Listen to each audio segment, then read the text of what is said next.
Hi, everybody. This is the Baseball Hut, the amazing, spectacular, terrific, the great one, the people's champion, your host, the Hut, and we're back and doing another mock draft for MLB.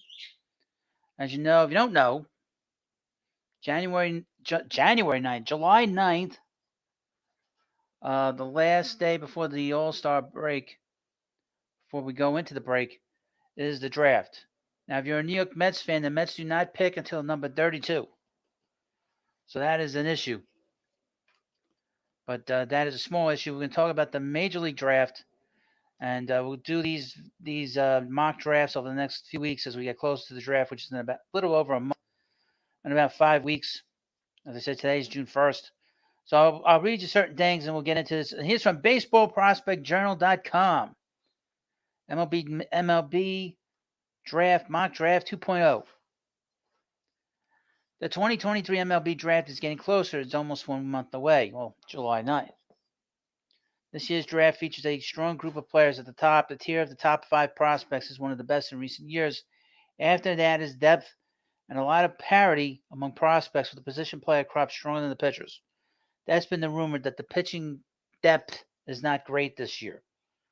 Uh, so be that as it may, there's still going to be a draft.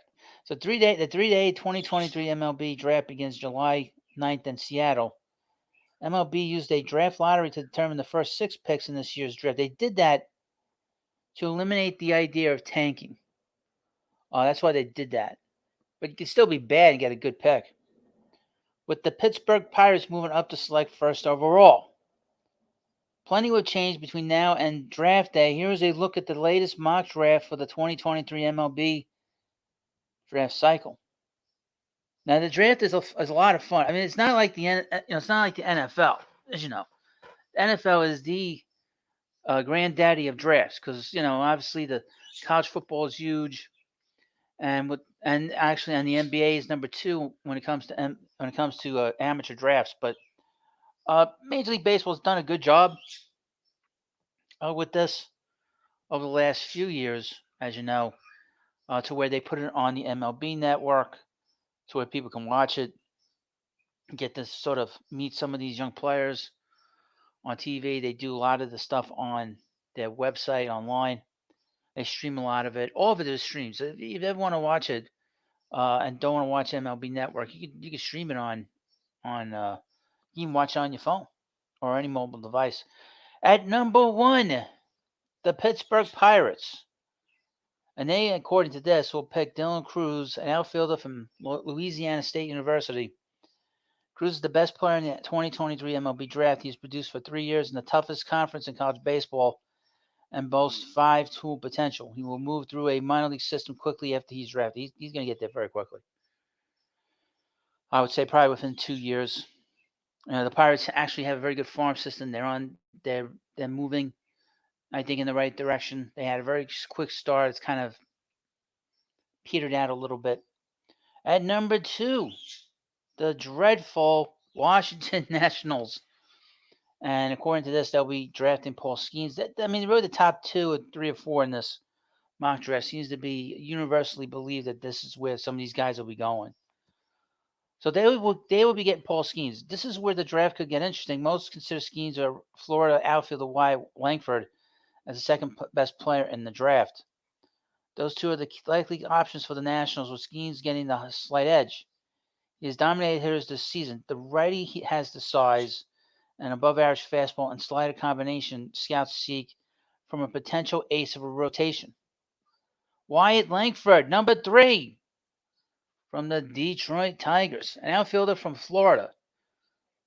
Some scouts have Langford higher than Cruz in the 23 draft, but Langford doesn't have the track record Cruz has had at the plate. Langford is a 5-tool player.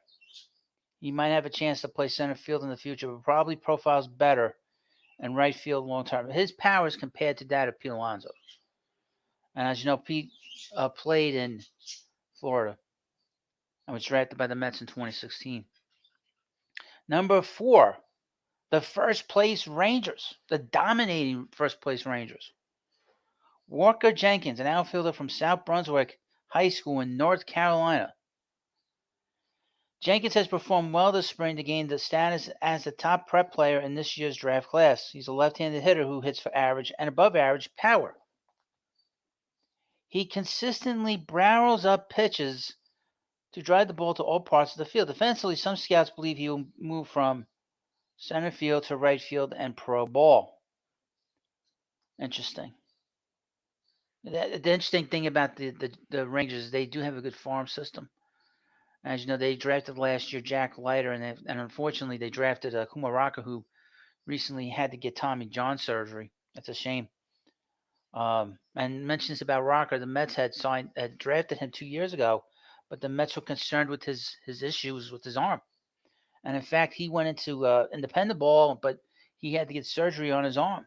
So he's already had 2 surgeries in the first 2 years, and that's a sad story about Kumaraka. But number 5. From the Twins, Jacob Gonzalez, a shortstop from Ole Miss. Interesting. Prep outfielder Max Clark has top 5 pick talent, but the Twins also like college hitters here. Gonzalez has the talent, skill set, and potential to go in the top 5. He's a quality hitter due to his contact skills and understanding of the strike zone. The left-handed hitter also shows an ability to hit for power. At number 6, the dreadful, disgusting, probably the worst team in the history of Major League Baseball, the Oakland Athletics, soon to be the Las Vegas Athletics.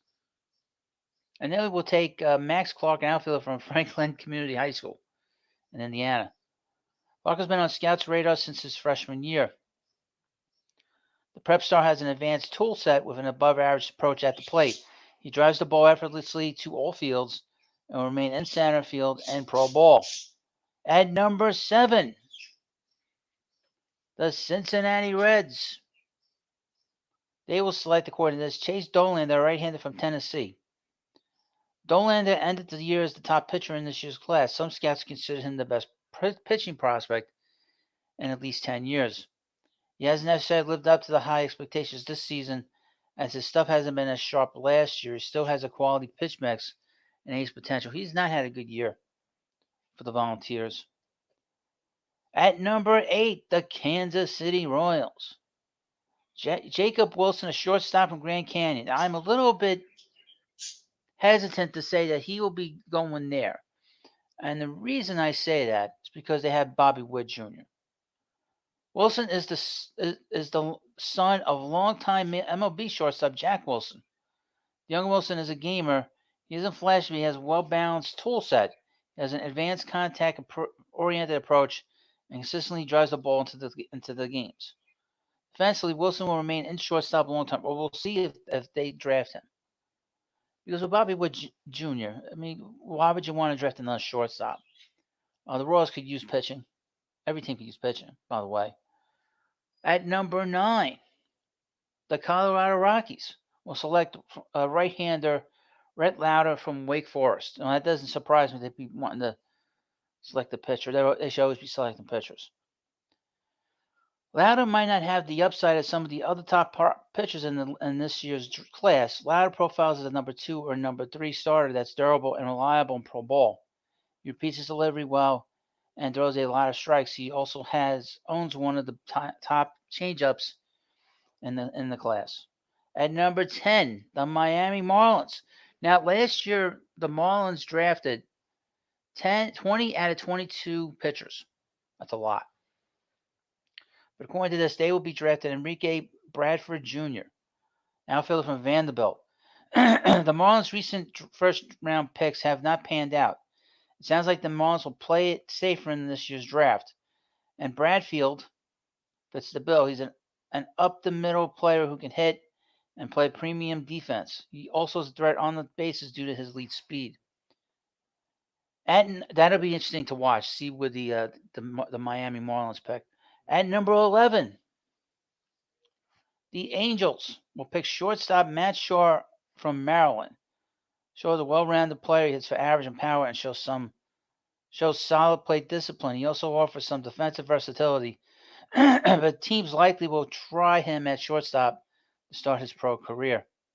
And number 12, the Arizona Diamondbacks will take Arjun Nimala, a shortstop from Strawberry Crest High School in Florida. Now, Namala is really projectable. He's an aggressive hitter who has more power over the hit. His power potential is intriguing, especially for someone who might remain shortstop in the future. At number 13, the Cubs. They say that, according to this, they will select Kyle Teal, a catcher from Virginia. Teal's name is floating around throughout the top half of the first round. He is even receiving some top 5 buzz. Teal is a 6'1", 190-pound catcher known for his advanced athleticism and ability to hit for average and power from the left side of the plate. Also, at this point, this is the first catcher taken out of the draft, according to this mock draft. Number 14, the Red Sox will select shortstop Colin Hawk from Parkview, Georgia, and that's Parkview High School in Georgia. Hawk! As a quality hitter who drives the ball into the gaps, most of his power goes to his pull side in left field. He has above average arm strength and will make a case to stay at shortstop in pro ball. The White Sox, the bad White Sox, we take in Erston Waltrip, a right-handed pitcher from Florida. Waltrip has top 10 potential but hasn't been sharp this year. He didn't develop in his lone season at Florida as most anticipated. There also was some questionable pitch calling that likely didn't help with the results he experienced. He has ace potential and likely thrive in a pro player development system. At number 16, it doesn't say who 16 is. Who's 16? I'm going to assume it's the White Sox again, folks. Who the hell is number 16 in the draft? They didn't put the team here. Let's double check, folks. That's not a great way to write this. Now, please like this video in the meanwhile, and of course, subscribe to the Baseball Hut. As we go through this, let's see who number 16 is. Because obviously, baseball prospect, let's take a look.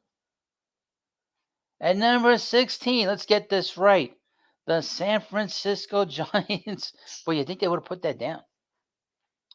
Wyatt has generated a lot of buzz this spring and is at the top of some teams' list as the best prep arm in this year's class. He's a high ceiling player due to his size, above average mid-90s fastball, and quality secondary pitcher. And he's a left-handed pitcher, so he's the first lefty to be taken. Too bad Baseball Prospect Journal didn't put the team's name down. Number 17, the Baltimore Orioles had probably the best farm system in Major League Baseball right now. They're pumping out very good young players over the last year. One of which is another former number 1 pick, and that's Rushman. And they drafted last year Jackson Holliday, the son of Matt Holliday. According to this, they will take third baseman Braden Taylor from TCU. Taylor was inconsistent at times this spring, but the potential was there, especially from the offensive side, where he projects as an impact left-handed bat in pro ball. He is young for a college player and still has a lot of projection left. Number 18, the Brewers, who could possibly be leaving Milwaukee. Stay tuned. They will select shortstop from Stanford, Tommy Troy. Brewers have sought up the middle college performance in recent years. Last time they drafted a high school player in the first round was Bryce Turang in 2018. They could go down that prep route in July, but I wouldn't bet on it right now. Troy fits the Brewers' desired profile. He has experience playing second base and shortstop, but likely profiles best as an offensive-minded second baseman. The right-handed hitter hits for average and power with impressive plate discipline. He rarely strikes out and does a nice job of not expanding the strike zone. Just going through some of this as an aside. Reading on this particular, all these notes on these different young players, it doesn't seem like that this particular website is all too enamored with some of these players. Very much matter of fact. And they did say at the beginning of this article that this wasn't a very good draft. But, this is where these scouts and these organizations do a good job. They'll find diamonds in the rough. The better organizations will find those diamonds in the rough. They'll be able to project teams players that will help them. Speaking of which, the Tampa Bay Rays will select Noble Meyer. That might be Noble Meyer now. Right-handed pitcher from Jesuit High School in Oregon. Myers in the mix. We'll just let that phone ring. Only going to ring 3 times. Myers in the mix as potentially the top prep arm in the draft class. He has a above average high 90s fastball and a quality slider. He also attacks the strike zone with his pitch mix. We'll see. But like I said, the Rays always do a good job. Number 20, Kevin McGonigal, a shortstop from Monsignor Bonnier High School in Pennsylvania. McGonigal is one of the top hitters in the prep class. He's an aggressive hitter with a quality approach and doesn't expand the strike zone. He consistently squares up the baseball and drives the ball into the gaps. And number 21, the St. Louis Cardinals will be selecting Blake Mitchell, a catcher from Sinton High School in Texas. We'll see.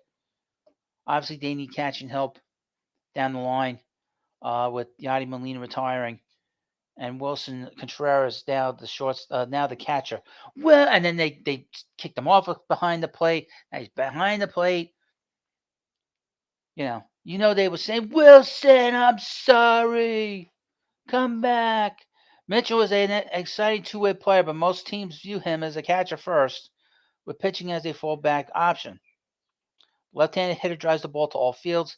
He has athletic, moves well behind the plate, and possesses the arm strength. Interesting that he pitches too. And he's a catcher. That's an unusual combination. The Mariners will select at number 22 Nolan Shanuel, a first baseman outfielder from Florida Atlantic.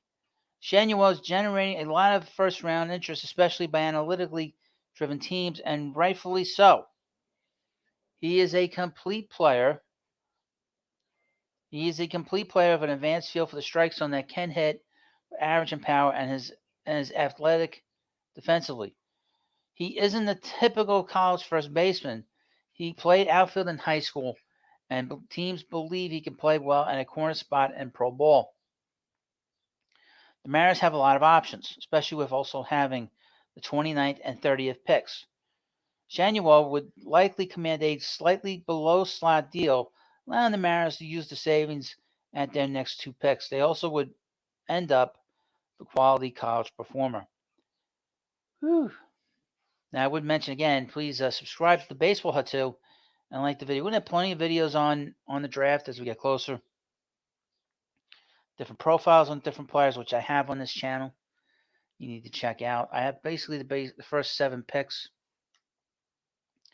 in the draft, and I think you'll enjoy them. I give you basic scouting reports and everything you'd want to know about all these different young players. And number 23, the Sneaky Guardians. And they're sneaky because they fool people into making deals with them. They will select shortstop from Glenn High School in Ohio, Colt Emerson. That's not a great name for an athlete. Colt Emerson. More like a football name, to be honest with you. Emerson is a left-handed hitting shortstop that isn't flashy, but just a consistently high-producing player. Isn't that what the Guardians are? They're not high flashy. He is an advanced hitter who understands the strike zone and drives the ball into the gaps. He profiles as an up-the-middle player. Number 24. Now, the Mets were supposed to select, I guess, number 22, 23 in this draft. But like I said, they lost that pick due to the competitive balancing tax. So now they are picking number 32. And number 24, the Atlanta Braves will select Chase Davis, an outfielder from Arizona. Davis may have the most steam of any player mentioned in the first round of the 23 MLB draft. He's improved at the plate in so many areas. He has displayed an ability to hit for average and a lot of power this season. He also has really improved his plate discipline. At number 25, the San Diego Padres will select Bryce Edridge, a right-handed pitcher from Madison High School in Virginia. Eldridge is a 6'7", 219-pound two-way player. Scouts are split on Eldridge's long-term position. Left-handed hitter hits the ball hard and possesses above-average raw power. He's a respectable defender at first. On the mound, he has a higher upside. The righty throws a mid-90s fastball with an effective slider. Well, that'll be interesting. It seems that that's going to be like kind of a trendy thing now, that players will get the ability to be able to do 2 things with this. Because as you know, Shohei Ohtani is the biggest player in the game. At number 26, the New York Yankees. Oh, the New York Yankees. Holy cow. Oh, you Huckleberry. They will select Sammy Stafura, a shortstop from Panis High School in New York. So, a New York kid. Stafura is an intriguing Northeast prep shortstop who has really enhanced his draft status this year.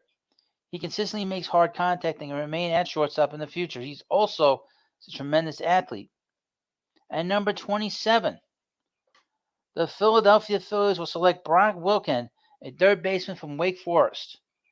Wilken is a big-time power hitter. He crushes the baseball from the right side of the plate. He has made strides to the plate. Scouts would like to see him continue to perform better against breaking pitches to improve his contact rate in the future. Now, I would mention that Aaron Judge was taken late in the draft when he was selected. He was not a top 10 pick, if I remember right. I could be wrong. I didn't think he was a top 20 pick. So you can find some good players, some great players, some great talents at the back end of a draft. How Aaron Judge fell so low to the Yankees, no one will ever know. At number 28, the defending champion Houston Astros will select Yohandy Morales, a third baseman from Miami. Morales is a quality college performer who hits for average power to all fields. Defensively, he has the skills and arm strength to remain at third. Well, we'll see because obviously they have Alex Bregman there. At number 29, the Mariners, Charlie Soto, a right-handed pitcher from Reborn Christian High School in Florida. Soto has quality size and a respectable fastball and slider combination. His fastball is an electric offering, consistently hitting the high 90s. He throws hard and has a starter's build. He needs to develop a quality third pitch, but teams like that Soto doesn't turn 18 until August 31st and rave about his untapped potential. And finally, at number 30, again, the Seattle Mariners will select George Lombard Jr., a shortstop from Gulliver Prep High School in Florida. Lombard has a lot of interest in the 20s as he has improved his draft stock this year. His size, well-rounded skill set, and potential stand out to scouts. Lombard has MLB bloodlines and can really hit. He has all the tools and instincts to handle shortstop, but might fit best at third base. Now, obviously, as you know, the draft is a crapshoot. It's very much so with Major League Baseball. This is about as big of a crapshoot as the other sports, obviously. Even more so in a lot of ways than the NHL draft. A lot of times with the NHL draft, if you are a great player, they will push you through the farm system very quickly at the NHL. You could be a 19-year-old in the NHL. That's how good you are. That's how that sport is in terms of pushing their players. If they think you can do it, they bring you up right away. And obviously MLB is probably a bigger crapshoot than the other sports because you got 26 players on each team. You got 30 teams. You got all these farm systems. You got every team has 4 farm teams, and you just don't bring in drafted players. You make trades for players. They come in. You sign free agents. You do a lot of these different things.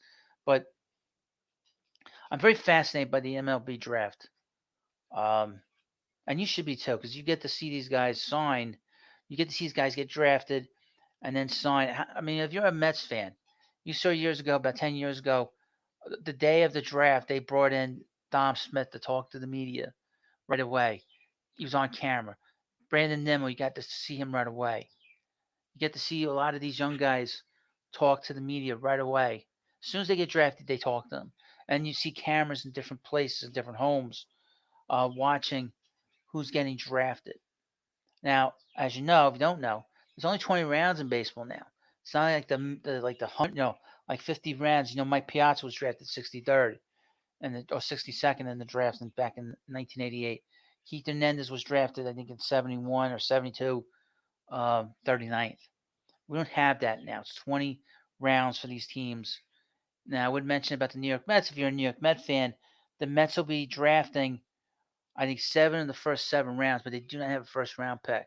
or in the first 5 rounds or whatever. They have 2 picks in the 4th round because they lost. That's compensation for losing Chris Bassett and losing Jacob DeGrom. So they get draft picks later on. They get a lot more draft picks later on. Again, that is where organizations really do their work. It's easy to draft a number 1 pick sometimes. Sometimes it's not good. As you know, there's been plenty of number 1 picks that did not pan out. I mentioned just as a reference, Paul Wilson. If you remember Paul Wilson, the Mets drafted him in the '94 draft, and he did not pan out. And then there's some players that get drafted, like say Ken Griffey Jr. in 1987. He is a immortal player, so you never know. And then there's some players that are good players that could have been great players, like Darryl Strawberry, Dwight Gooden, just to use them as an example. And there's some players that become Hall of Famers, like Chipper Jones. And then there are plenty of other guys that they don't even show up to the majors, or they're guys that don't pan out at all and do something else in another part of the game. For example, Billy Beane. Billy Beane was a top pick for the New York Mets. Was a top pick for the New York Mets early in the '80s. He didn't pan out. In 1984, the Mets had the number 1 pick in 1984. They drafted Shane Abner. Shane Abner turned into be a nothing player. And in fact, Shane Abner and Billy Beane went in a deal for Kevin McReynolds years later. So, a lot of these players might be on your team in 4 or 5 years, or they might get drafted, might get traded somewhere, or they may come up and be a nothing player. Another player we can talk about with the Mets in particular is Gavin Cecchini, who was their 2012 pick. And at the time, I remember I was like, why the Mets drafting this is some of the kind of things that I go through. Why are you drafting a kid that already the word is that he's good defensively and can run, but he can't hit? You never want to draft a player that can't hit. That's the one. If you're a team that has a high draft pick, you never ever want to draft a player at a high level, high in the draft, and there's questions about whether he can hit or not at the major league level. With the DH now, you can if he can't play the field, you can put him in DH. But you got to draft a player that can hit, in my view. Well, you let me know what you think about this long video, this sort of StreamYard video I've done. This will go up at some point, and there'll be other videos like this coming up that you can watch, and we'll go through these players. And there might be a live stream the day of the draft. We'll see how it goes. But thank you for watching this video. Let me know what you think about what I talked about in this video, where you think your team is going to draft, who they're going to draft, and we'll go through there at some point. So thank you for watching the Baseball Hut 2. Thanks for watching. Have a good day, and I'll see you later.